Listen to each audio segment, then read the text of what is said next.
할렐루야. 지난 한 주간 안녕하셨습니까?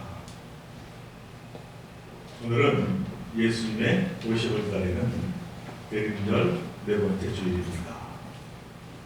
평화의 왕으로 오신 예수 그리스도의 크신 은총이 여러분들과 또한 여러분들 가족이 충만하시기를 간절히 축원드립니다.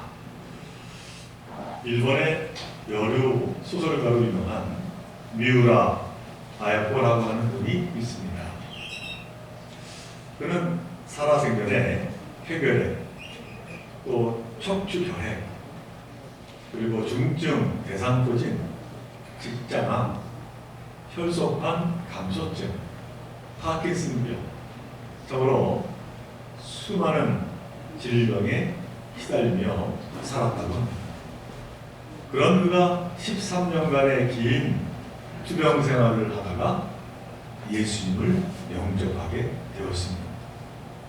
그리고 난 후에 빙점이라고 하는 소설을 쓰게 되었는데, 이 소설을 통해서 이 미우라 아야코는 일본뿐만이 아니라 수많은 사람에게 감동을 주고 또 본인도 많은 사랑을 받았습니다. 그런 그녀는 자신이 과거에 겪었던 그 고통, 고난을 돌아보며 이러한 글을 우리에게 남겼습니다. 아프지 않으면 드리지 못할 기도가 있습니다. 아프지 않으면 부르지 못할 찬송이 있습니다. 아프지 않으면 믿지 못할 기적이 있습니다. 아프지 않으면 듣지 못할 말씀이 있습니다. 아프지 않으면 가까이 할 수 없는 성소가 있습니다. 아프지 않으면 나는 인간일 수조차 없습니다. 하는 그런 글입니다. 우리의 마음을 울리는 그런 글이 아닌가 하는 생각을 해보았습니다. 그런 그녀가 또 한 번은 자신의 기도 제목을 소개한 적이 있었는데, 그 기도의 제목이 무엇인가 하면 하나님 은혜에 익숙해지지 않게 해 주십시오 하는 기도 제목이었어요. 그녀는 투병하는 중에 남편을 만났고 남편의 많은 사랑을 받았고, 그 당시 남편에 대한 고마움은 그 어떠한 말로도 표현할 수 없을 정도였다고 합니다. 그런데 몇 년을 같이 살다 보니 또 병도 좋아지다 보니 점점 그 고마운 마음이 시들해져 그 삶에 익숙해지면서 당연하게 되었다는 것이죠. 이제는 남편에게 신경질도 부르고 화도 내고 미워하기도 했었는데, 어느 날 기도 중에 자신이 이래서는 안 된다 라고 하는 것을 언뜻 깨닫게 되었다는 것입니다. 더군다나 하나님의 은혜로 병 고침도 받았는데, 날이 갈수록 하나님을 향한 그 감사가 사라지고 하나님을 점점 잊고 살게 되더라는 것이죠. 그래서 하나님 은혜에 익숙하지 않게 해 주십시오. 그렇게 기도 제목을 세우고 기도를 하게 되었다는 것입니다. 사실 이 같은 경험은 우리에게도 늘 있습니다.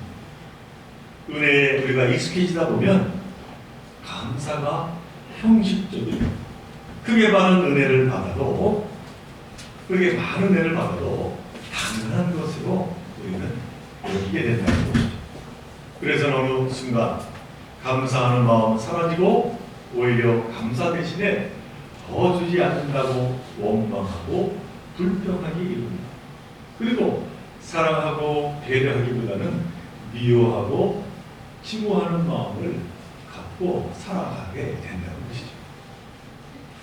사랑하는 종교 여러분, 우리 또한 하나님의 은혜에 너무 익숙해지지 않도록 힘써 기도해야 될 줄로 믿습니다.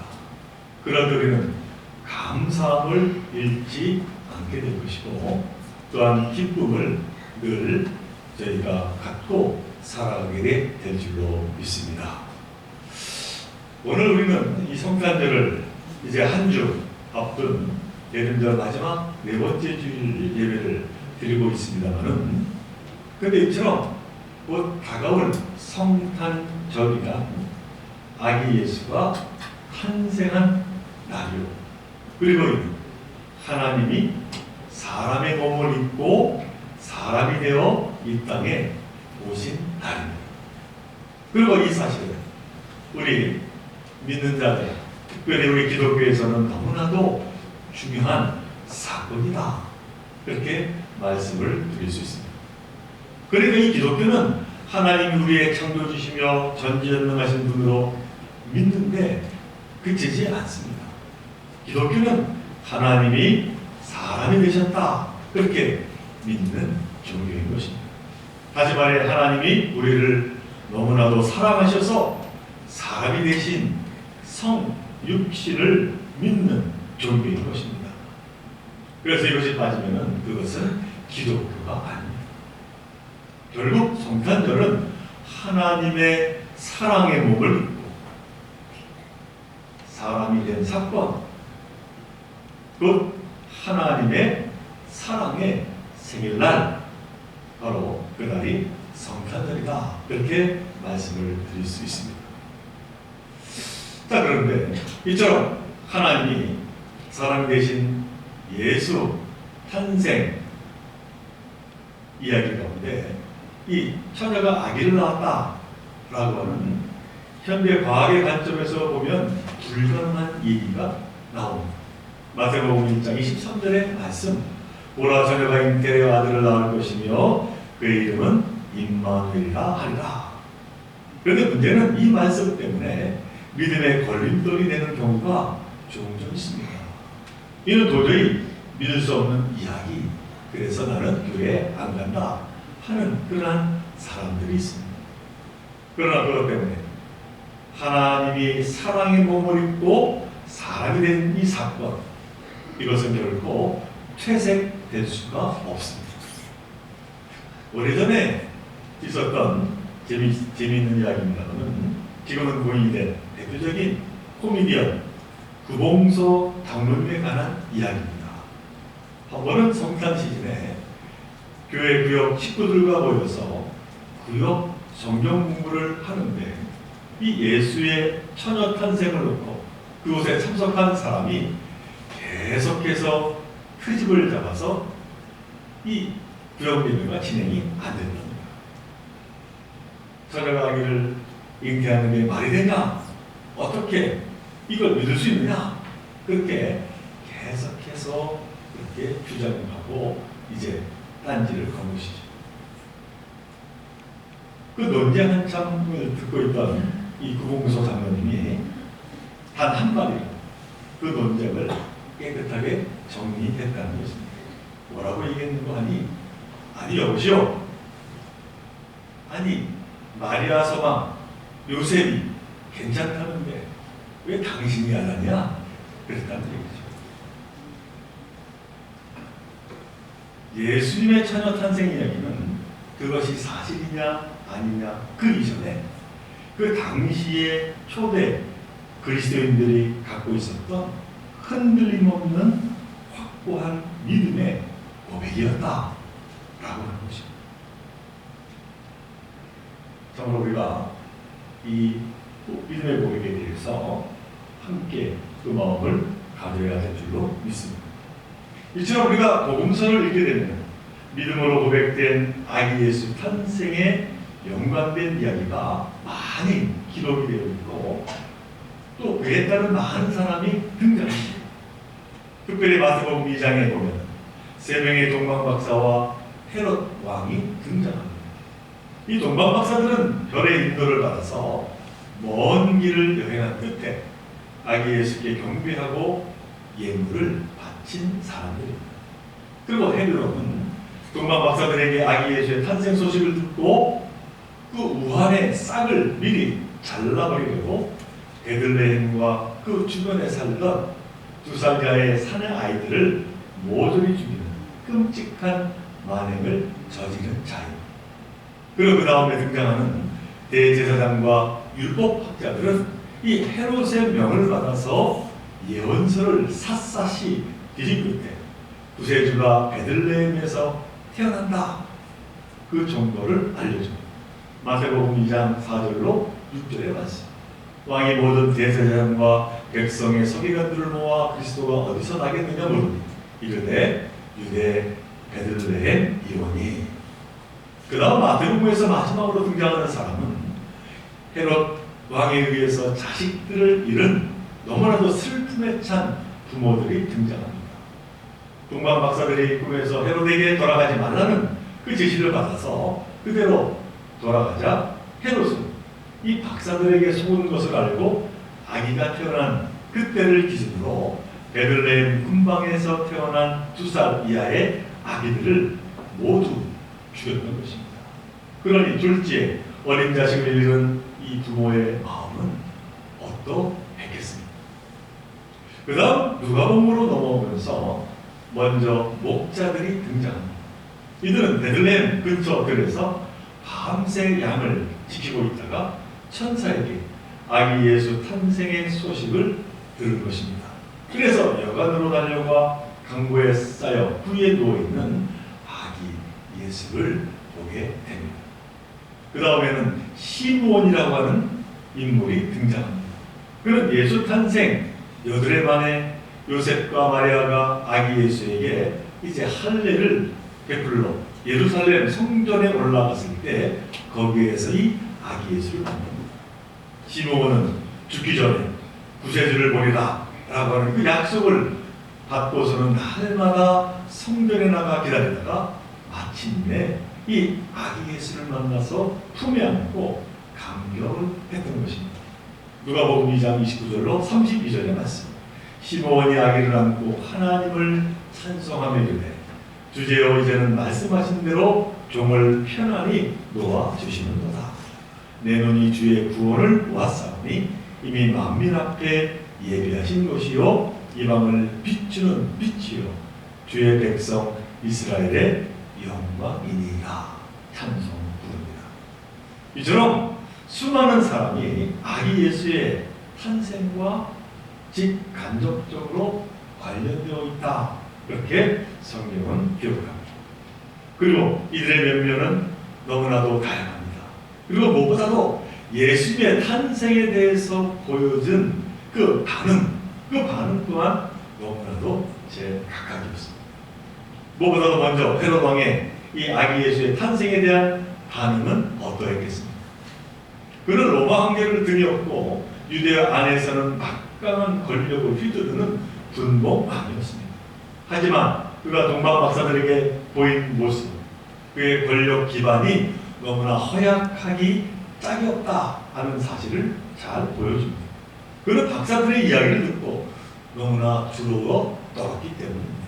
자기가 오면이 유대 왕 노릇을 하고 있는데 다른 유대의 왕이 태어났다, 그 소식에 그는 그만 겁을 덜컥 먹게 된 겁니다. 그래서 그가 행한 것은 2살 이하의 아기들을 모두 죽이는 엄청난 만행을 저지르고 합니다. 이처럼 헤롯 왕에게 아기 예수의 탄생의 소식은 좋은 소식, 기쁜 소식이 아니라 너무나도 두렵고 무서운 소식이었다라고 하는 것이죠. 그 다음에 이 대제사장과 율법학자들입니다. 이방인인 동방 박사들은 별의 인도를 받아서 이제 아기 예수께 나아가 경배했지만은 이 유대의 대제사장과 율법학자들은 헤롯의 의도를 짐작했으면서도 자기들이 가진 지식을 총동원해서 헤롯 왕을 도우고 있음을 봅니다. 한마디로 조국 이스라엘보다 로마 제국을 위해서 자기들이 가진 지식을 팔아먹고 말았다라고 하는 것이죠. 그들은 그들의 지식을 총동원해서 구세주가 베들레헴에서 태어날 것을 알아내고 알려줍니다. 이들에게 아기 예수의 탄생의 소식은 어떠한 소식이었을까요? 그들 또한 헤롯 왕처럼 자신들이 누려온 그 자리를 흔드는 너무나도 달갑지 않은 소식이 아닐 수가 없었던 것입니다. 그 다음 동방 박사들입니다. 그리고 시몬이라고 하는 사람입니다. 이들은 모두 메시아를 간절히 기다린 사람들이었습니다. 박사들이 공연히 별을 살펴보았겠습니다. 뭔가 간절히 바라는 게 있었기 때문입니다. 그런 간절한 심정으로 하늘의 별을 살피던 이 박사들이나 또 생전에 메시아를 보리라 그렇게 약속을 받고 날마다 성전에 나가 기다리던 이 시몬은 서로 그 방법은 달랐지만 뭔가를 간절히 기다리던 사람들이었다라고 하는 점에서는 서로 다르지 않습니다. 이들에게 아기 예수 곧 메시아의 탄생의 소식은 자신의 소원들이 성취되는 너무나도 기쁜 소식이었다라고 하는 것입니다. 이제 마지막 한 부류가 남았습니다. 그들은 다름이 아니라 양을 치는 목자들입니다.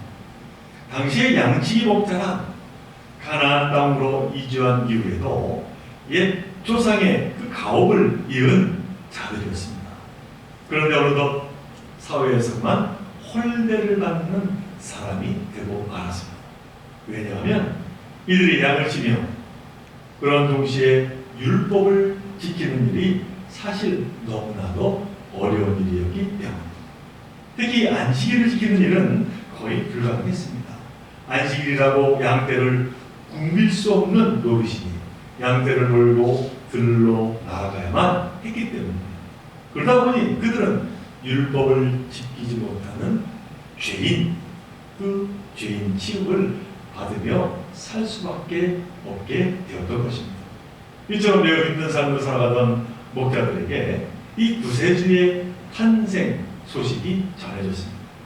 그런데 구세주가 강보에 쌓여 부위에 뉘어 있다는 것입니다. 그리고 그것이 곧 하나님의 표적이라는 것입니다. 오늘 본문인 누가복음 2장 12절의 말씀입니다. 제가 세 번역으로 다시 봉독합니다. 너희는 한 갓난아기가 포대기에 쌓여 구유에 뉘어 있는 것을 볼 터인데 이것이 너희에게 주는 표징이다 하는 말씀입니다.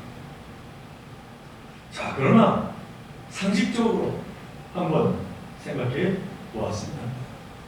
그 당시 그들을 구원할 메시아의 출현, 그들이 대망하던 그 메시아의 출현에 대한 그들의 일반적인 기대는 참으로 많은 나라들이 보란 듯이 웅장하고 장엄하게 세상에 오시리라 그러한 기대를 가지고 있지 않겠습니다.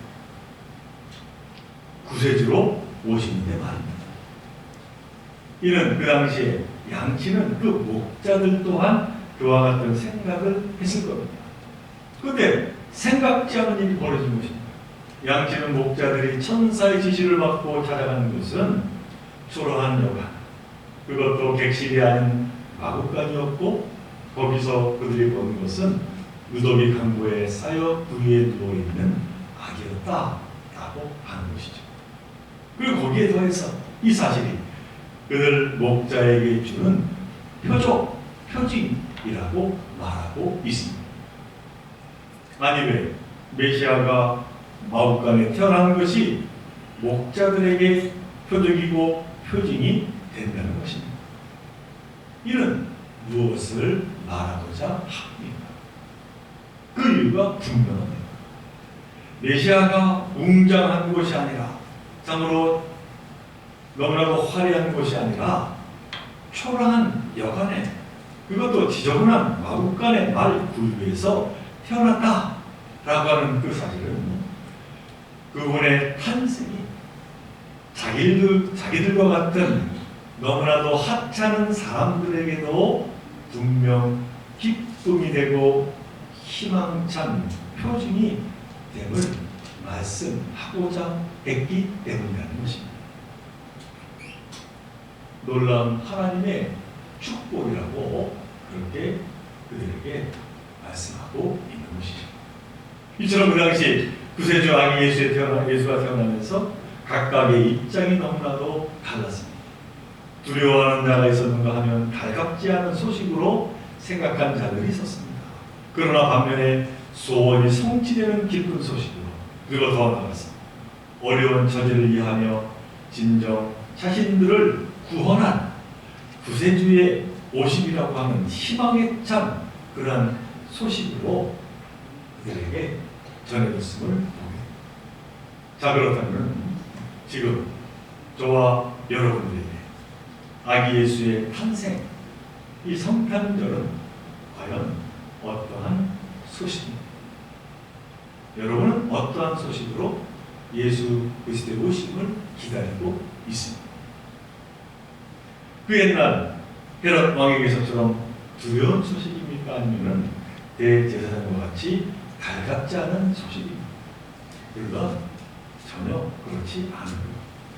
그렇다면 동방박사나 시므온처럼 일생의 기다림이 성취되는 너무나도 기쁜 소식이 되고 있습니다.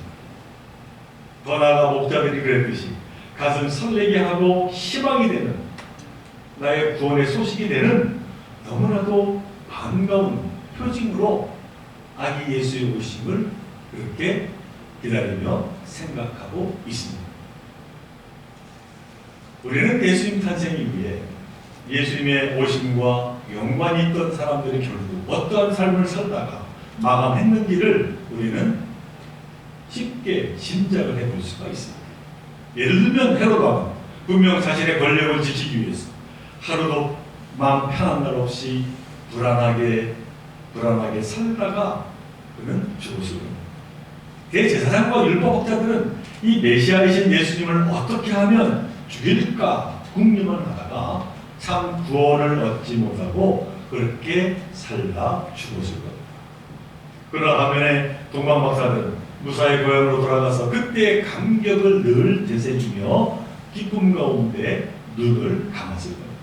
그리고 시묘 평생의 소원을 풀고 또한 기쁘고 감사한 마음을 품고 편안한 생을 마감하게 되었을 겁니다.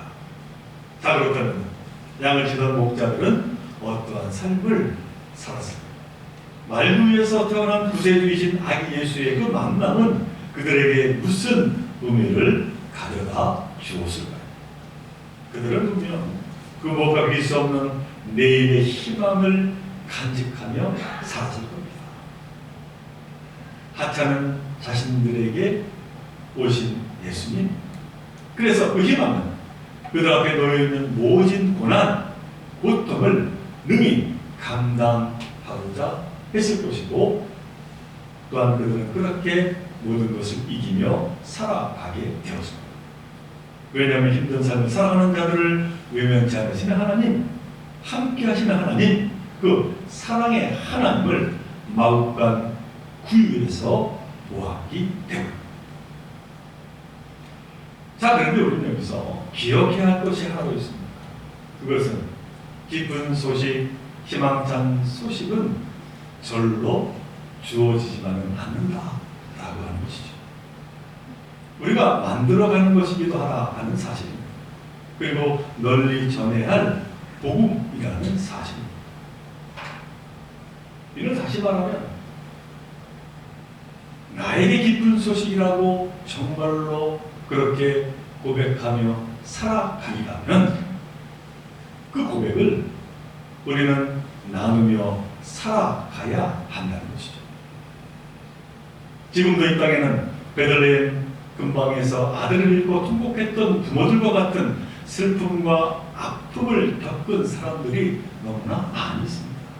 이런 분들에게 성탄의 기쁜 소식을 전할 그런 책임과 소명이 우리에게 있다는 것입니다. 아기 예수의 탄생이 진정 나에게 기쁜 소식이 될 때에 그 소식을 당연히 나누며 전하며 살아가야 되지 않겠습니까? 나에게 구원의 소식이요 희망의 소식이 될 때에 그 소식을 우리가 사랑의 수고를 통하여 애쓰며 나누며 전하며 그들 또한 희망의 소식이요 기쁨의 소식이요 구원의 소식으로 우리가 알려줘야 하지 않겠습니까? 그럴 때 우리는 진정한 성탄절을 맞이하게 되는 겁니다. 사랑하는 우리 종교의 성도 여러분, 이번 성탄절 저와 여러분 모두에게 그 어느 때보다도 더욱 기쁘고 소망 넘치는 성탄절이 되기를 바랍니다. 이 성탄절을 나만이 누리는 것이 아니라 더욱더 어렵고 힘든 자들과 나누는 참 성탄절을 우리가 맞이하며 하나님께 영광 올려드리는 저와 여러분들 모두가 되시기를 주님의 이름으로 간절히 축원을 드립니다. 함께 기도드립니다. 사랑과 은혜가 충만하신 하나님, 우리를 구원하시기 위해 이 땅에 오신 아기 예수의 성탄을 기다리며 감사와 찬양을 올려드립니다. 바라기는 아기 예수의 오심을 진정으로 기뻐하는 저희들 모두가 되게 하여 주시고 그 기쁨을 또한 많은 이들에게 전하는 저희들 되게 하여 주옵소서. 무엇보다도 고통 속에 있는 자들에게 이 기쁜 소식, 희망의 소식을 전함으로 다시 한번 그들에게 놀라운 구원을 이루는 하나님의 크신 사랑을 또한 저희들 다시 한번 믿음으로 바라보며 살아가게 하여 주옵소서. 이 모든 것 간절히 바랄 때마다 이쪽으로 오신 예수 그리스도의 이름으로 감사하며 기도드리옵나이다.